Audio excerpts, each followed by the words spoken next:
മന്ത്രി AP അനിൽകുമാർ അങ്ങ് ഗോകുലം പാർക്കിൽ നിന്ന് ശ്രീവത്സം ഗസ്റ്റ് ഹൗസിൻ്റെ മുൻപ് വരെ ഏതാണ്ട് 500 കിലോമീറ്റർ സ്വന്തം വാഹനത്തിൽ, ഔദ്യോഗിക വാഹനത്തിൽ തൻ്റെ മകൻ്റെ വിവാഹവുമായി ബന്ധപ്പെട്ട് വന്നിറങ്ങിയത് ഒരു മഹാസംഭവവും മഹത്തായ സംഭവവുമാക്കി പുള്ളിയെ തെറിയോട് തെറി വിളിച്ച് സാമൂഹ്യ മാധ്യമത്തിൽ പ്രശസ്തനാക്കിക്കൊണ്ടിരിക്കുകയാണ്.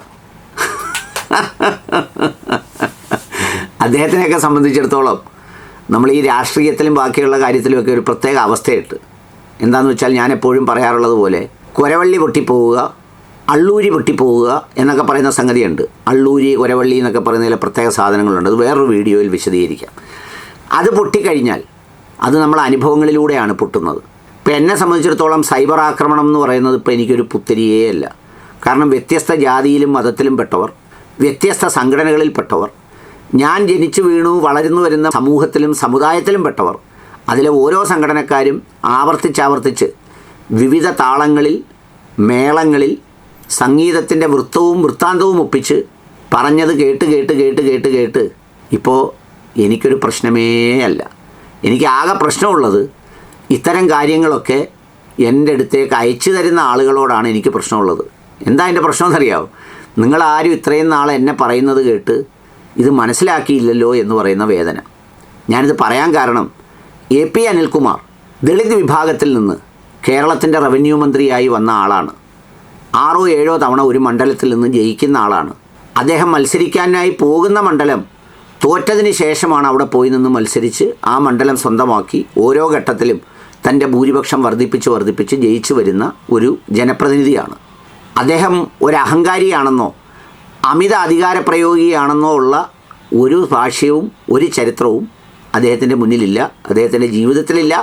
അദ്ദേഹത്തോട് ഇടപെടുന്ന ഒരു ജാതിയിലും ഒരു രാഷ്ട്രീയ പാർട്ടിയിലും പെട്ടവർക്ക് ആ അഭിപ്രായം ഉണ്ടാകില്ല എന്നതാണ് ഒരു സത്യസന്ധമായ കാര്യം. സാധാരണ പലരും അധികാരം കിട്ടിക്കഴിയുമ്പോൾ അഹങ്കാരികളാവുക, അല്ലെങ്കിൽ സീനിയോറിറ്റി വെച്ച് അഹങ്കാരം പറയുക തുടങ്ങിയ സംഗതികളുണ്ടെങ്കിലും പുള്ളി അതിലൊന്നും ഉണ്ടാവില്ല. പിന്നെന്താണ് ഈ തെറിവിളിക്ക് ആധാരമെന്ന് ചോദിച്ചാൽ ഈ 2 കാര്യങ്ങളുണ്ട്. ഒന്ന്, 3-ാം ഊഴം പ്രതീക്ഷിച്ച് 4-ാം തീയതി രാവിലെ 9 മണിക്ക് പത്രസമ്മേളനം വരെ വിളിച്ച മുൻ മുഖ്യമന്ത്രിയുടെ ആത്മവിശ്വാസം തകർത്ത ഒരു റിസൾട്ടാണ് വന്നിരിക്കുന്നത്. അത് തകർത്തത് സൈബർ ഇടങ്ങളിലും എല്ലാമുള്ള കമ്മ്യൂണിസ്റ്റ് പാർട്ടിക്കാരായ ആളുകൾക്കല്ല. അതുകൊണ്ടാണ് കമ്മ്യൂണിസ്റ്റ് പാർട്ടിയിൽ പതിവില്ലാതെ കേൾക്കുന്ന ശബ്ദങ്ങളും ചർച്ചകളും പാർട്ടിയിൽ നിന്ന് പുറത്താക്കണമെന്നും രാജിവെക്കണമെന്നും പാർട്ടി സംസ്ഥാന ജനറൽ സെക്രട്ടറിയെ തന്നെ പുറത്താക്കണമെന്നും ഒക്കെ ആവശ്യപ്പെടുന്ന ആ ഒരു വീര്യത്തിൽ നിൽക്കുകയാണ്. ആ വീര്യത്തിൻ്റെ ശൂരത്വം കൂടിയാണ് പാവം അനിൽകുമാറിൽ തീർക്കുന്നത് എന്ന് മാത്രമല്ല, രണ്ടാമത് ഈ ദളിത് വിഭാഗത്തിൽപ്പെടുന്ന ആളുകൾ ഒക്കെ ഏതെങ്കിലുമൊക്കെ സ്ഥാനത്തെത്തിയാൽ പിന്നെ ഭയങ്കരമായ കലിപ്പാണ്, കട്ട കലിപ്പാണ്. ബാക്കി ആർക്കും കൊടുക്കുന്ന ഒരു പ്രിവിലേജും അവർക്ക് കൊടുക്കാൻ സമൂഹം തയ്യാറാവത്തേയില്ല, അങ്ങ് റെഡിയാക്കി കളയും. എന്താണ് ഈ സംഭവം? അദ്ദേഹത്തിൻ്റെ മകൻ്റെ വിവാഹം ഗോകുലം പാർക്കിൽ വെച്ചാണ്.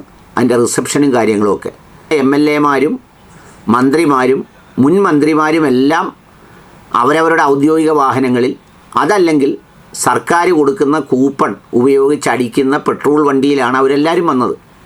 പുള്ളിയും അങ്ങനെ തന്നെയാണ് വന്നത്.